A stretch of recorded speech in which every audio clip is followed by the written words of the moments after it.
kita, misalnya Bapak punya usaha kopi, ya, kopi beku atau kopi luwak, bisa kita berikan pokok. Ya, buka di sini. Member kita kan ada 11 negara, 20 negara. Jadi bisa transaksi di dalamnya membeli. Bapak bisa ekspor. Begitu kita punya member di China, di mana biasanya Bapak beli impor setengah mati, mau cari barangnya di mana? Di sini kita ada. Jadi cross border kita transaksi produk kita masing-masing. Ya, cooperation di mana? Misalnya ibu punya warung kopi, ada 50 titik, marketing mahal. Bagaimana? Kita MOU. Kita punya komunitas di Indonesia misalnya ada 1 juta. Ya, kita sign, kita punya poin nanti. Poin itulah akan kita kerjasama, redeem di sana. Terjadilah sebuah transaksi. Saya senang karena saya bisa, komunitas saya happy kan, bisa minum kopi. Itu sebaliknya itu nggak usah bayar mahal-mahal lagi marketing. Kita punya tim bisa langsung kerjasama. Nah di situ lah bisa ada optik, ada apa, kita kerjasama. Kita bisa redeem poin sama-sama. Dan itu kita ada cooperation yang tadi disebutkan. Tujuannya apa? Win-win solution. Dulu banyak grup-grup besar dia maunya membangun kerajaan. Ya, kerajaan itu saya tidak suka. Kenapa? Kalau kerajaan saya kaya, ada yang miskin. Ya kan, saya nggak mau. Saya maunya kita kekeluargaan, teamwork di sini. Teamwork kenapa? Kalau teamwork, saya kaya, saya ingin buat rekan bisnis saya juga kaya. Supaya apa? Saya juga nggak pusing. Kalau saya kaya, saya takut nanti utang. Setiap kali utang, ini takut stres juga kita kan. Kalau mereka kaya, mereka semua kaya, saya juga nggak pusing. Mungkin ketemu nih kita kopi yuk jalan. Rumah mau keluar kita nggak usah takut, ya. Semuanya kita happy. Susah nggak susah, cukup kerjasama aja. Konsepnya begitu. Nah inilah online saya, ya. Sebelum saya scale down, itu jangan lihat 2 halaman ya Pak. Operation cost-nya sangat tinggi. Saya menjual pertama motor di online dengan sistem konsep cicilan pertama, di mana orang bayar pakai kartu kredit, bayar bulan depan, dan dicicil lagi 24 bulan kemudian. Nah, pernah dengar perusahaan Toyota? Pastilah ya, asetnya begitu besar. Perusahaan minyak, let's say kita bicara BP, British Petroleum, ya, BP itu asetnya besar-besar, ratusan tahun, yes.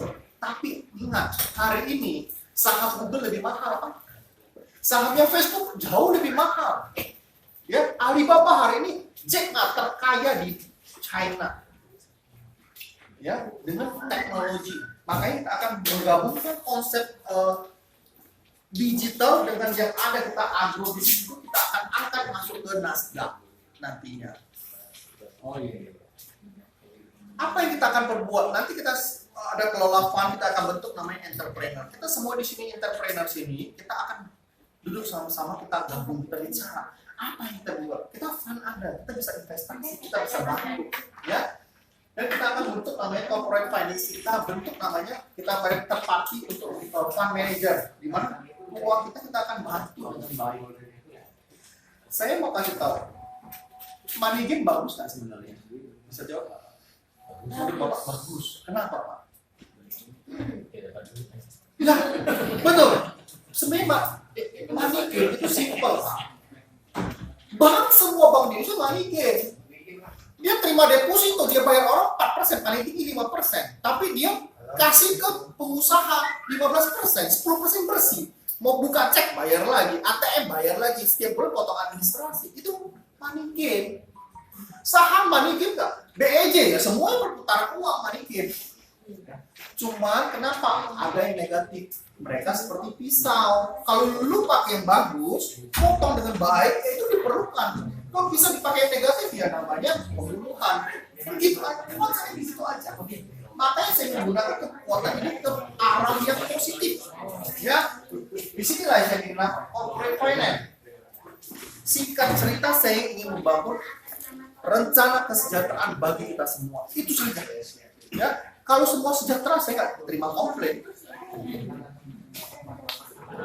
Kita akan masuk semua industri, kita akan masuk ke internet, kita akan masuk ke financial, dan kita akan masuk ke venture capitalis. Venture capitalis jangan beranggapan negatif. Venture capitalis adalah membantu startup.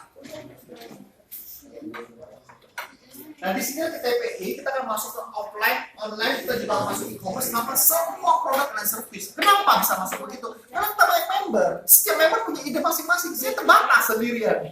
Makanya saya pengen ada di sini semua investor saya di sini kasih masukan apa produk apa, saya bisa bantu apa sama-sama. Misalnya saya punya member di Indonesia lah 1 juta. Kita ada namanya poin. Setiap investasi kita akan berikan poin.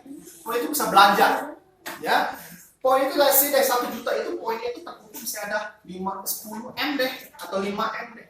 Saya kerjasama dengan handphone. Saya punya komunitas. Jadi kita kerjasama itu kita bisa lebih poin sini. Senang. Atau saya kerjasama dengan Ismaya Group. Dia punya restoran, deli, ya dia punya coffee shop, jurnal. Itu kita kerja sign kontrak. Setiap member kita ke Grand Indonesia, ngopi di sana pakai poin selesai. Happy nggak? Happy. Dia happy nggak? Lebih happy. Gampang. Kita membuat suatu convenience yang begitu besar karena kita punya member.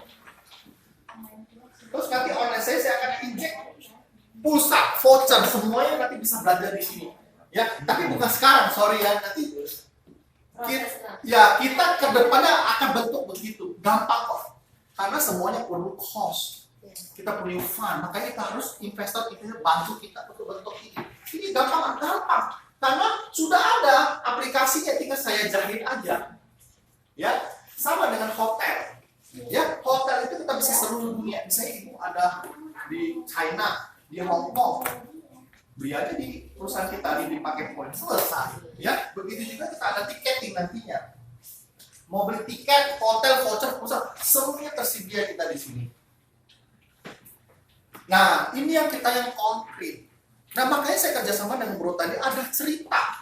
Semuanya kan ada orang yang percaya digital, ada yang tidak.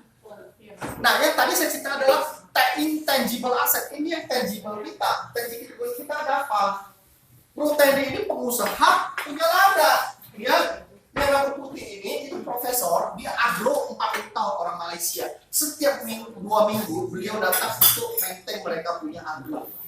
Ya. Nah ini kasava kita, tapioka, ya sebelah kiri lahan kita yang kita akan bangun lagi.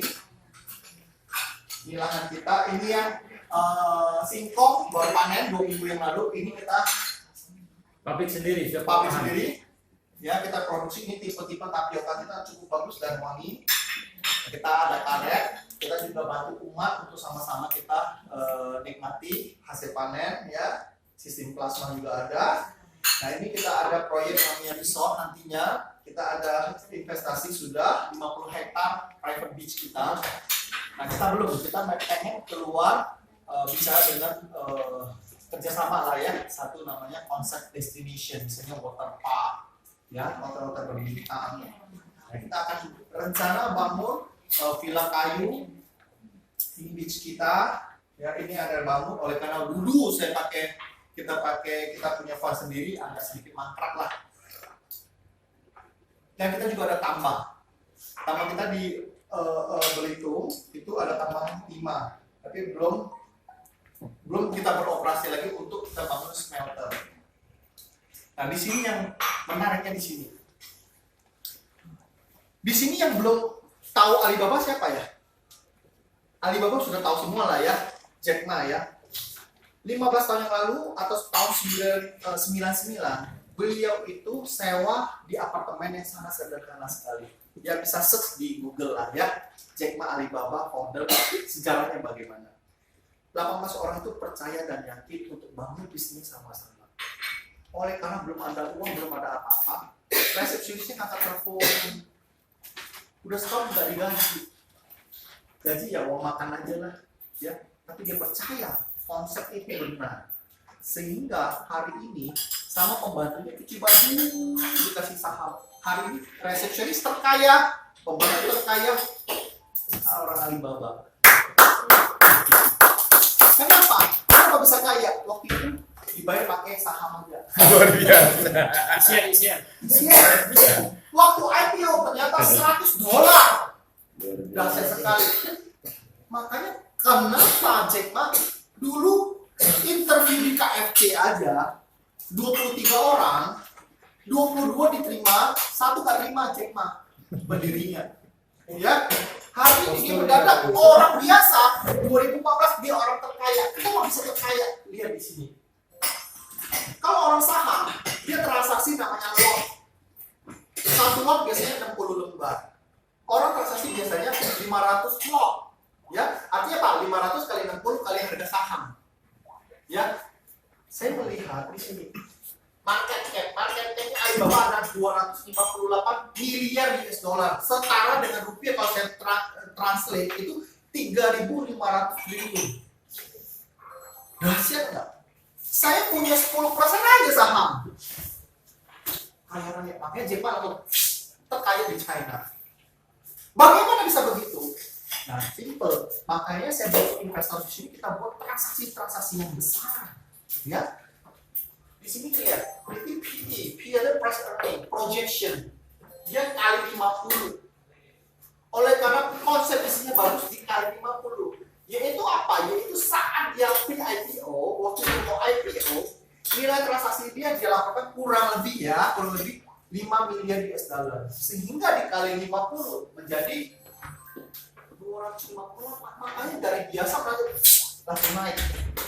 Di sini nanti akan dijelaskan kita saham kita oleh karena kita saling percaya kita kasih 0,2 saja, ya 0,2 sen. Kenapa? Di sini lihat Amazon dia pendiri e-commerce 800. Kita pegang satu lembar itu 11 juta harganya satu lembar. 800 Marketnya US berapa? dollar. 389 miliar, setara dengan 6.000 triliun. Makanya Amazon orang terkaya 5 di Amerika. Jeff Bezos ya, Jeff Bezos. Jeff Bezos, yes, correct. Ya, nah misalnya kita beli investasi dengan modal kepercayaan 0,2. Saya bicara deh ilustrasi ya. Misalnya saham kita di sini ya, saham kita TPI. Ya, 7 dolar kelewatan nggak kalau kita pas IPO? Enggak lah ya, 7 dolar ya. Bisa Bapak Ibu pegang ya 2 juta saham, lembar saham 14 juta US loh Pak. 14 juta US setara dengan berapa? Hampir 20 miliar, 200 miliar. Dahsyat. Itulah makanya kenapa orang asing, orang bule kerjanya nyantai tapi uangnya banyak. Makanya kejar-kejar Starbucks mau IPO, ini mau IPO, ini mau IPO, ini Pak cerita. Ya, itulah kita permainannya uang. Saya mau mengajak ke sini oleh karena saya belajar terlalu mahal 7 tahun. Nah, di sinilah saya punya pengalaman, saya mau ajak di sini. Yuk kita sama-sama gandengan tangan, kita menuju IPO. Setuju? Setuju. Nah, nextnya Bu Teddy akan jelaskan bagaimana kita menuju sini di sistemnya. Oke, Bu Teddy waktu dan tempat dipersilahkan.